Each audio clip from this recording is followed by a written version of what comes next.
quite the video I wanted to make. I wanted to see the diff put back together, but when I got there, it was already done. Anyway, here's a video of the diff getting put back in and the half shafts. So that's that done. And before then, I've got picked some steel up today to make that rear panel. Right, putting it back together. So we've just been up the road and got some new seals. Just check that they're going to fit.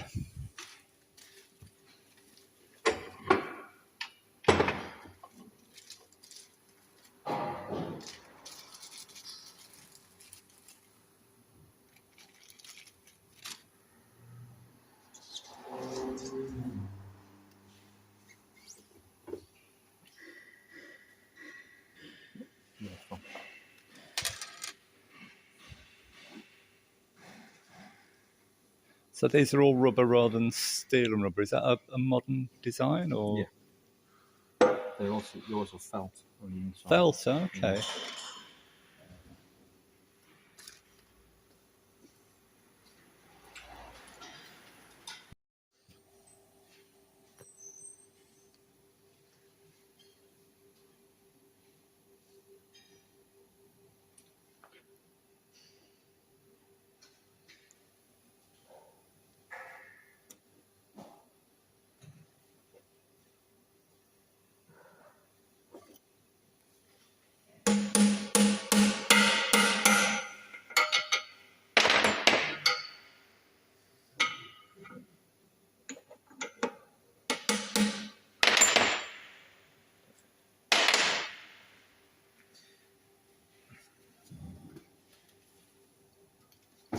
So what else are those seals used on? Do we know? Could it just be anything, or? It's just a generic.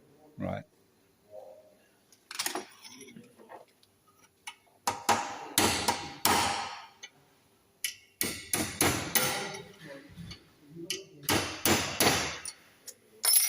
Yeah, the other one just popped out.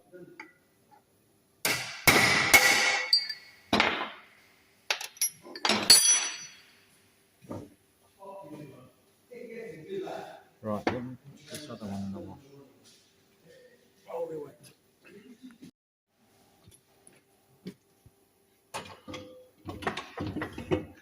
So is this your bench, Tim? Is this where you, or anybody's? No, these are all my things. I work on all three of them. So what's the next thing? We'll drop the differential in here. Okay. And have you put the seal in this? Both sides. Oh, right, okay. Oh, in there? Yeah. Yeah, I've rebuilt it. Oh, right, okay. That was, so you remember we stripped it when you were here? Yeah. I didn't know you put it back together, though. Oh, well. The reason I did was it was a bugger to shim the pinion height. Right. And that could have taken me a lot longer than it did. Okay. But everything's all right on it? Tiny thin shims between the two bearings. Right.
There's our mark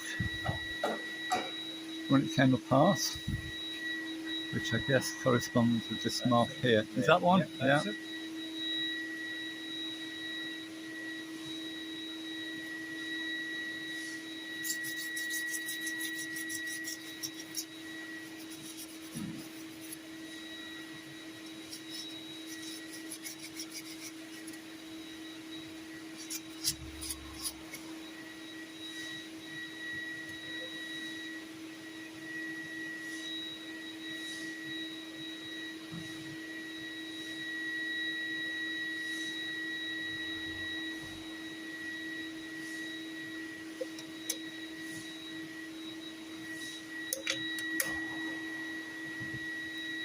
Does that need grease in that bearing? It's oil. Oh, right, okay. It's run with oil. I'm just contemplating about this because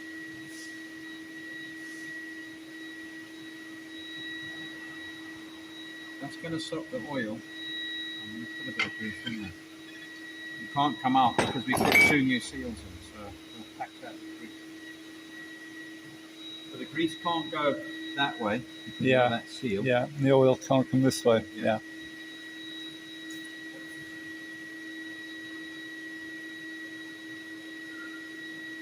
But normally, the grease bearing would be sealed. Right. It would have oil covers on here. Yeah.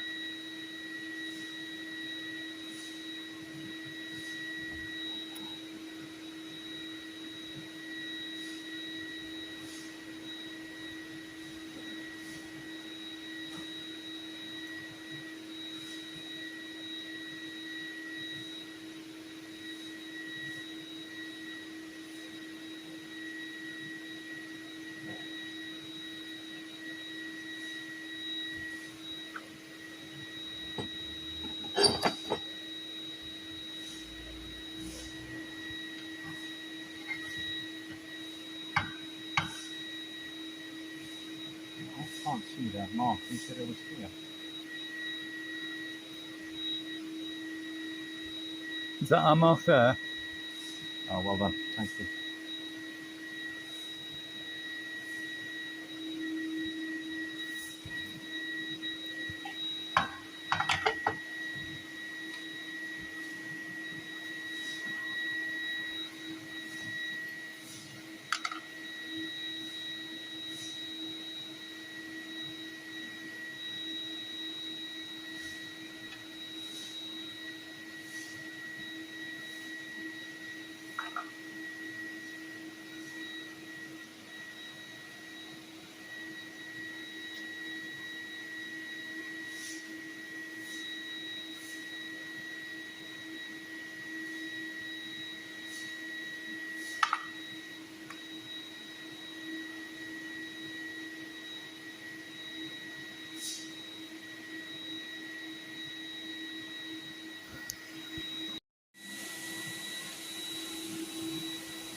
Is our mark still there? Yes. Yeah.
This one on here, an Alvis,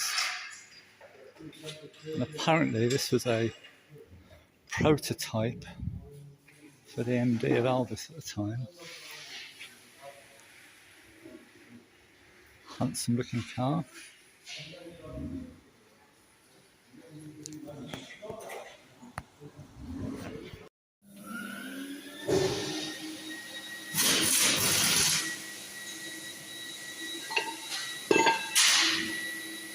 Because these teeth are concave. Yeah. The first thing is you have 7 to 10 thou backlash between these two gears here, Right.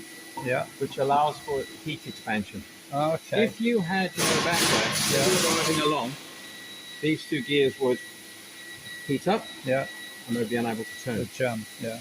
The other thing that people don't quite realise is because of the curvature of the teeth, the oil is crucial. Extreme pressure, EP oil, which stops. If you use normal gear oil, the pressure of that driving, thrusting on there, squashes the oil out, and there's no lubrication. Right. And within 200 or 300 miles, you wear an axle out. Right. Differential. Okay. So what oil do you recommend in this? EP 80/90 or EP. If you can get straight EP 90, that's great. Yeah. That's what you want to put in it. But it must be EP. Okay. But before I do the rear axle, I want to get this finished. I don't want to put the body under unnecessary stress while this is in bits. This was a bit of a surprise. So I made a start on that. If we look at the other side, we go upside down now.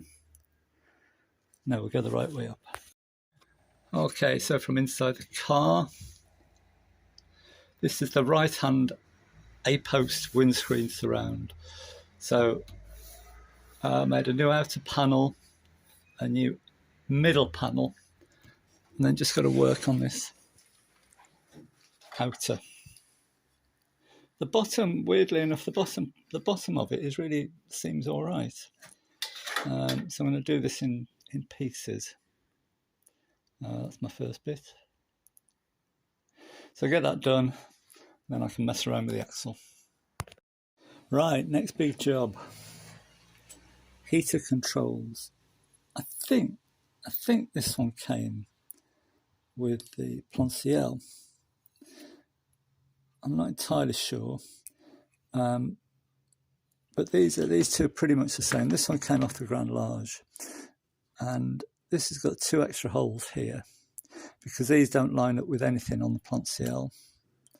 So I think there was a bracket on here that whatever, I can figure that out. But this one is that switch is seized and it's riveted together. I'm not sure that's ever going to work again. But this one off the Plan CL, I freed this up. This was stuck, and the switch does work, and that works as well. And I had to break the knob off to withdraw this out. And I think there's a little stump or something left in there, which I think was a screw. And I've tapped that out to M3.5, so as I can use one of these. And this is a Patris screw, electrical Patris screw. I don't even know how to M3.5 tap anyway. So I'm going to make a new knob to go on there. So it's a sideways and a pull and a push. I'm going to make it out of this. I save a load of bits of fiberglass. This is part of a Truckman top, but loads of useful angles and bits and pieces. So I'll chop something up out of that to make a new knob for it. And here we are. So cut a slot in the bottom piece. There's the screw, and then this piece will go on the top. glue it on and then sand it up. And I put some grease on that metal bit to stop any glue going on there. That's the plan.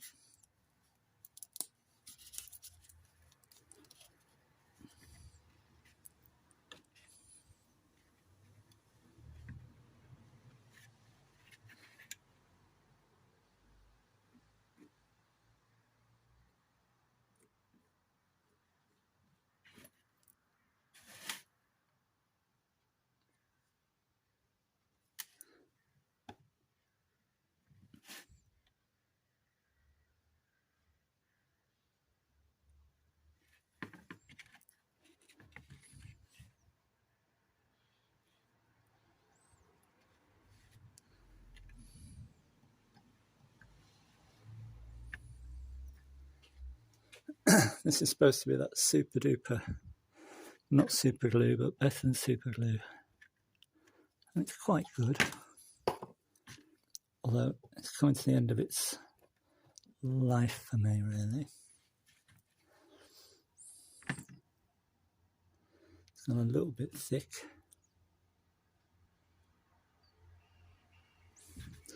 Now, is it stuck to my fingers? No. And with it, you get some of this magic powder. Let's see how magic it is.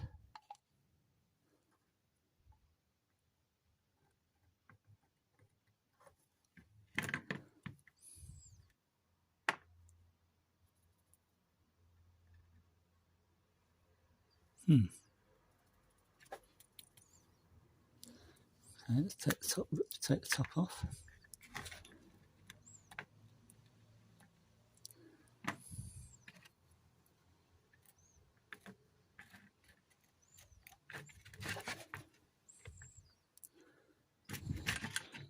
Move a bit in there.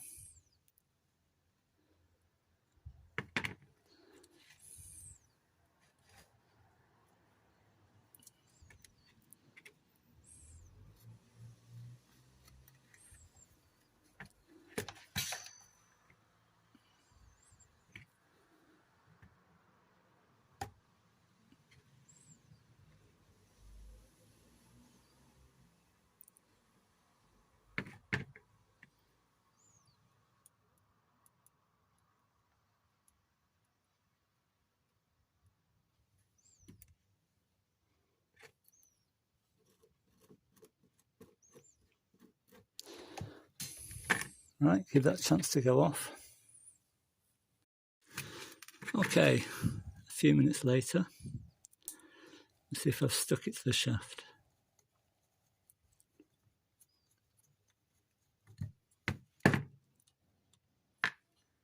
Hey, look at that.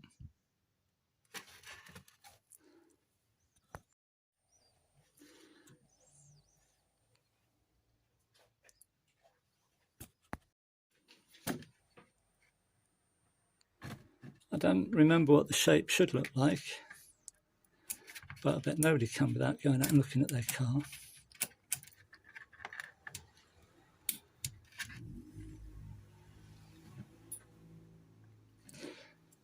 Probably put some paint on it because it does leave grubby marks off your fingers on that stuff. There we are, another job off the list.